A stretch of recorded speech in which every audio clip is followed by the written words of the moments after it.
ನೇಮಕಾತಿ ಪ್ರಕ್ರಿಯೆಯಲ್ಲಿ ಸುಮಾರು 78 ಪೋಸ್ಟ್ಗಳಿದೆ. 78 ಪೋಸ್ಟ್ ಕೂಡ ಹರಾಜಾಗಿದೆ. ಸುಮಾರು 16,000 ಜನ ಎಕ್ಸಾಮ್ ಬರೆದಿದ್ದಾರೆ. ಮಾಹಿತಿ ಪ್ರಕಾರ 16,000 ಜನ ಎಕ್ಸಾಮ್ ಬರೆದಿದ್ದಾರೆ. 16,000 ಜನ ಎಕ್ಸಾಮ್ ಬರೆದು ಒಂದು ಎಕ್ಸಾಮ್ ಅಪ್ಲಿಕೇಶನ್ ಆಯ್ತು ಅಂದರೆ 1,000 ರೂಪಾಯಿ ತಗೊಂಡಿದ್ದಾರೆ. ಅದೇ ಸುಮಾರು 1.5 ಕೋಟಿಯಿಂದ 2 ಕೋಟಿ ರೂಪಾಯಿ ಕಲೆಕ್ಟ್ ಆಗಿದೆ. ಮತ್ತು ಅದಲ್ದಿರ ಒಬ್ಬ ಇವ್ರ ಹತ್ರ ಒಬ್ಬ ಅಭ್ಯರ್ಥಿ ಹತ್ರ ಅಟೆಂಡರ್ ಪೋಸ್ಟ್ಗೆ 40 ಲಕ್ಷ, ಇದಕ್ಕೆ ಬಂದ್ಬಿಟ್ಟು 45 ಲಕ್ಷ ಹಿರಿಯ ಸಹಾಯಕರಿಗೆ. ಈ ಥರ ಮಾಡ್ಕೊಂಡು ಅವ್ರಿಗೆ ಬೇಕಾದ್ರೂ ಇದು ಮಾಡ್ಕೊಂಬಿಟ್ಟು ಸಾಮಾನ್ಯ ಜನಗಳ ಕತೆ ಎಕ್ಸಾಮ್ ಬರೆದಿರೋರಿಗೆ ಏನಾಗುತ್ತೆ, ಅಭ್ಯರ್ಥಿಗಳನ್ನು ಆತ್ಮಹತ್ಯೆ ಮಾಡ್ಕೋಬೇಕು. ಎಕ್ಸಾಮ್ ಬರೆದಿರೋದು ಇವ್ರಿಗೆ ಇದು ಮಾಡಬೇಕಂತಂದ್ರೆ ಯಾರಿಗೆ ಬೇಕು ಅವ್ರಿಗೆ ಕೊಟ್ಕೊಳ್ತಾರೆ ಅಂತಂದರೆ ಏನಕ್ಕೆ ಎಕ್ಸಾಮ್ ನಡೆಸಬೇಕಾಗಿತ್ತು? ಮತ್ತು ರೂಲ್ಸ್ ಪ್ರಕಾರ ಕರ್ನಾಟಕ ಪರೀಕ್ಷಾ ಪ್ರಾಧಿಕಾರಕ್ಕೆ ಎಕ್ಸಾಮ್ ನಡೆಸುವಂಥ ಅರ್ಹತೆ ಇರೋದು. ಅದಕ್ಕೆ ಕೊಡ್ದಿರ ಇವರು ಮೈಸೂರು ಓಪನ್ ಯೂನಿವರ್ಸಿಟಿ ಕೊಟ್ಟು ಎಕ್ಸಾಮ್ ನಡೆಸೋಂಥ ದರ್ದೇನಿತ್ತು ಇವ್ರಿಗೆ. ಯಾಕೆಂದರೆ ಅಲ್ಲಾದರೆ ಅವ್ರಿಗೆ ಯಾರು ಬೇಕು ಅಭ್ಯರ್ಥಿಗಳು ಎಷ್ಟು ಬೇಕು ರ್ಯಾಂಕ್ ಕೊಟ್ಕೋಬೋದು, ಮತ್ತು ಯಾರಿಗೆ ಸೆಲೆಕ್ಟ್ ಮಾಡ್ಬೇಕು ಅವ್ರು ಮಾಡ್ಕೋಬೋದು. ಪರೀಕ್ಷೆಲ್ಲೇ ಗೋಲ್ಮಾಲ್ ಆಗಿದೆ. ಪರೀಕ್ಷೆಯಲ್ಲಿ ಗೋಲ್ಮಾಲ್ ಅನ್ನೋದಕ್ಕಿಂತ ಅವ್ರಿಗೆ ಯಾರು ಬೇಕು ಅವ್ರನ್ನ ಲಿಸ್ಟ್ ರೆಡಿ ಮಾಡ್ಕೊಂಡಿದ್ದಾರೆ. 2014ರಲ್ಲಿ ನೋಡಿ, ಜನರಲ್ ಮ್ಯಾನೇಜರ್ ಅವರಲ್ಲ, ಅವ್ರ ಮಗಳು ಮೆಂಟಲಿ ರಿಟೈರ್ಡ್ ಆಗಿದ್ದಾರೆ, ಅವ್ರಿಗೆ ಅಪಾಯಿಂಟ್ ಮಾಡ್ಕೊಂಡಿದ್ದಾರೆ 2017 ಬ್ಯಾಚಲ್ಲಿ. ಆಮೇಲೆ ಮಂಜುನಾಥ್ ಅಂತ ಅವರು, ಗಂಗಾಧರ್ ಅಂತ XGM ಅವರು, ಅವ್ರ ಮಗ ಮತ್ತು ಸೊಸೆಗೆ 2014 ಬ್ಯಾಚಲ್ಲಿ ಅಲ್ಲೇ ಕೆಲಸ ಕೊಟ್ಟಿದ್ದಾರೆ ಅವರು.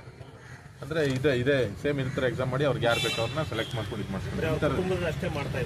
ಸಂಬಂಧಿಕರು, ಕುಟುಂಬದವರು, ಮಾಮೂಲಿ ಯಾರಿಗೆ ಸಂಬಂಧಪಟ್ಟಿದ್ರಲ್ಲ, ನಿಬಂಧಕರಿದಾರಲ್ಲ, ಅವ್ರಿಗೆ ಆರಿಸಿದ್ರು, ಅವ್ರಿಗೆ ಎಲ್ಲರಿಗೂ ಕೋಟ ಹೋಗುತ್ತೆ ಅಂತ ಹೇಳ್ತಾರೆ ಅವರು. ನಾವು ಅದ್ರ ಕೇಳೋದಿಲ್ಲ. ಒಂದು RT ಹಾಕ್ಬಿಟ್ಟು ಮಾಹಿತಿ ತಗೊಳಕ್ ಹೋದ್ರೆ ಅವರು ನಮ್ಗೆ ಬರಲ್ಲ ಅಂತ ಹೇಳ್ತಾರೆ. ಸೊ ಈ ಥರ ಆಗ್ಬೇಕಾದ್ರೆ ಈ ಸುಖಕ್ಕೆ ಏನಕ್ಕೆ ಎಕ್ಸಾಮ್ ನಡಿಬೇಕಾಗಿತ್ತು? ಅವ್ರಿಗೆ ಯಾರು ಬೇಕೋ ಅವ್ರನ್ನೇ ಕೊಟ್ಕೊಂಡು ಮುಗಿಸ್ಕೊಬಿಡ್ಲಿ ಅವರು, ಅಲ್ವಾ ಸರ್? ನಾವು ಕೇಳ್ತಿರೋದಿದೆ, ಯಾರಿಗೆ ಬೇಕೋ ಅವ್ರಿಗೆ ಎಕ್ಸಾಮ್ ಕೊಟ್ಬೇಕಂದ್ರೆ ಸೊ ಏನಕ್ಕೆ 16,000 ಜನಕ್ಕೆ ಅಪ್ಲಿಕೇಶನ್ ತಗೋಬೇಕಾಯ್ತು? 1,000 ರೂಪಾಯಿ ಫೀಸ್ ಕಲೆಕ್ಟ್ ಮಾಡಬೇಕಾಗಿತ್ತು. ಅವ್ರ ಸಮಯ ವ್ಯರ್ಥ ಮಾಡಿ 3 ತಿಂಗಳು 4 ತಿಂಗಳು ಕೂತ್ಕೊಂಡು ಓದಿ ಎಲ್ಲ ಏನು ಫಲ ಸಿಕ್ತಿದ್ರಲ್ಲಿ? ಅವ್ರಿಗೆ ಯಾರಿಗೆ ಬೇಕೋ ಅವ್ರು ಕೊಟ್ಕೊಂಬೋದಾಗಿತ್ತಲ್ವಾ? ನಿಮಗೆ ಚಾಮರಾಜಪೇಟೆ ಬ್ಯಾಂಕ್ ದಾಖಲಾತಿ ಸಿಕ್ಕಿದೆ. ದಾಖಲಾತಿದೆ ಸರ್. ನಮ್ಮ ಮನೆಯಲ್ಲೇ ಅಭ್ಯರ್ಥಿ ಇದ್ದಾರೆ ಸರ್. ನಮ್ಗೆ ನೋವಿಂದ ನಾವು ಈ ತರ ಹೇಳ್ತಾ ಇದೀವಿ. ಸಾರ್ವಜನಿಕ ವಲಯದಲ್ಲೂ ಕೂಡ ಇದ್ರ ಬಗ್ಗೆ ತುಂಬಾ ಚರ್ಚೆ ನಡೀತಾ ಇದೆ. ಈ ತರ 40 ಲಕ್ಷ 45 ಲಕ್ಷ ಈ ತರ 77 ಜನಕ್ಕೆ ಈ ಸರಿ ಪ್ರಕ್ರಿಯೆ ನಡೀತಾ ಇದೆ. 2017ರಲ್ಲಿ 14ರಲ್ಲಿ ನಡೆದಿರತಕ್ಕಂಥ ಸಂಪೂರ್ಣ ನೇಮಕಾತಿ ಸೇಮ್ ಇದೇ ತರ ಆಗಿದೆ. ಒಂದೇ ಒಂದು ಪೋಸ್ಟ್ ಕೂಡ ಲೀಗಲ್ ಆಗಿ ನಡೆದಿದೆ. ಎಲ್ಲ ಇಲ್ಲಿಗಲ್ ಆಗಿ ಬ್ರೇಕ್ ತಗೊಂಡೇ ಮಾಡಿರೋದು.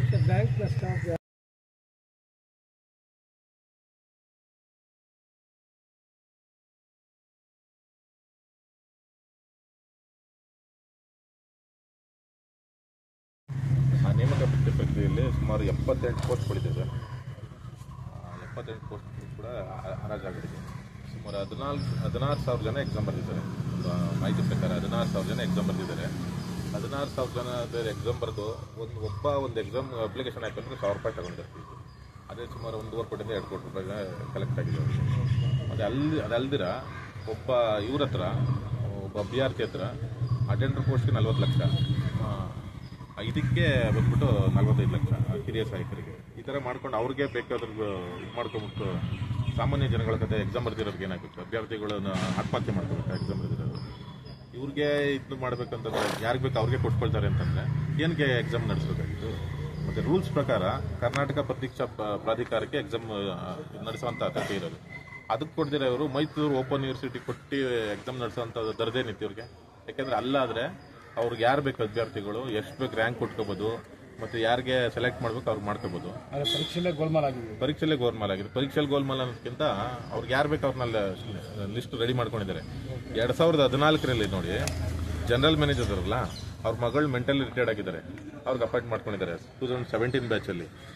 ಆಮೇಲೆ ಮಂಜುನಾಥ್ ಅಂತ ಅವರು, ಗಂಗಾಧರ್ ಅಂತ XGM ಅವರು, ಅವ್ರ ಮಗ ಮತ್ತು ಸೊಸೆಗೆ 2014 ಬ್ಯಾಚಲ್ಲಿ ಅಲ್ಲೇ ಕೆಲಸ ಕೊಟ್ಟಿದ್ದಾರೆ ಅವರು. ಅಂದರೆ ಇದೇ ಸೇಮ್ ಈ ಥರ ಎಕ್ಸಾಮ್ ಮಾಡಿ ಅವ್ರಿಗೆ ಯಾರು ಬೇಕು ಅವ್ರನ್ನ ಸೆಲೆಕ್ಟ್ ಮಾಡ್ಕೊಂಡು ಇದು ಮಾಡ್ತಾರೆ. ಸಂಬಂಧಿಕರು, ಕುಟುಂಬದವರು, ಮಾಮೂಲಿ ಯಾರಿಗೆ ಸಂಬಂಧಪಟ್ಟಿದ್ರಲ್ಲ, ನಿಬಂಧಕರಿದಾರಲ್ಲ, ಅವ್ರಿಗೆ ಆರಿಸಿದ್ರು, ಅವ್ರಿಗೆ ಎಲ್ಲರಿಗೂ ಕೋಟ ಹೋಗುತ್ತೆ ಅಂತ ಹೇಳ್ತಾರೆ ಅವರು. ನಾವು ಅದ್ರ ಕೇಳೋದಿಲ್ಲ. ಒಂದು RT ಹಾಕ್ಬಿಟ್ಟು ಮಾಹಿತಿ ತಗೊಳಕ್ ಹೋದ್ರೆ ಅವರು ನಮ್ಗೆ ಬರಲ್ಲ ಅಂತ ಹೇಳ್ತಾರೆ. ಸೊ ಈ ಥರ ಆಗ್ಬೇಕಾದ್ರೆ ಈ ಸುಖಕ್ಕೆ ಏನಕ್ಕೆ ಎಕ್ಸಾಮ್ ನಡಿಬೇಕಾಗಿತ್ತು? ಅವ್ರಿಗೆ ಯಾರು ಬೇಕೋ ಅವ್ರನ್ನೇ ಕೊಟ್ಕೊಂಡು ಮುಗಿಸ್ಕೊಬಿಡ್ಲಿ ಅವರು, ಅಲ್ವಾ ಸರ್? ನಾವು ಕೇಳ್ತಿರೋದಿದೆ, ಯಾರಿಗೆ ಬೇಕೋ ಅವ್ರಿಗೆ ಎಕ್ಸಾಮ್ ಕೊಟ್ಬೇಕಂದ್ರೆ ಸೊ ಏನಕ್ಕೆ 16,000 ಜನಕ್ಕೆ ಅಪ್ಲಿಕೇಶನ್ ತಗೋಬೇಕಾಯ್ತು? 1,000 ರೂಪಾಯಿ ಫೀಸ್ ಕಲೆಕ್ಟ್ ಮಾಡಬೇಕಾಗಿತ್ತು. ಅವ್ರ ಸಮಯ ವ್ಯರ್ಥ ಮಾಡಿ 3 ತಿಂಗಳು 4 ತಿಂಗಳು ಕೂತ್ಕೊಂಡು ಓದಿ ಎಲ್ಲ ಏನು ಫಲ ಸಿಕ್ತಿದ್ರಲ್ಲಿ?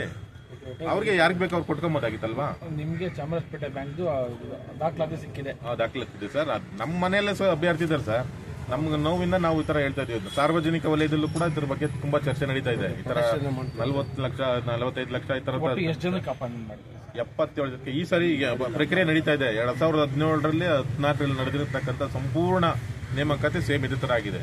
ಒಂದೇ ಒಂದು ಪೋಸ್ಟ್ ಕೂಡ ಲೀಗಲ್ ಆಗಿ ನಡೆದಿದೆ, ಎಲ್ಲ ಇಲ್ಲಿಗಲ್ ಆಗಿ ಬ್ರೇಕ್ ತಗೊಂಡೇ ಮಾಡಿರೋದು.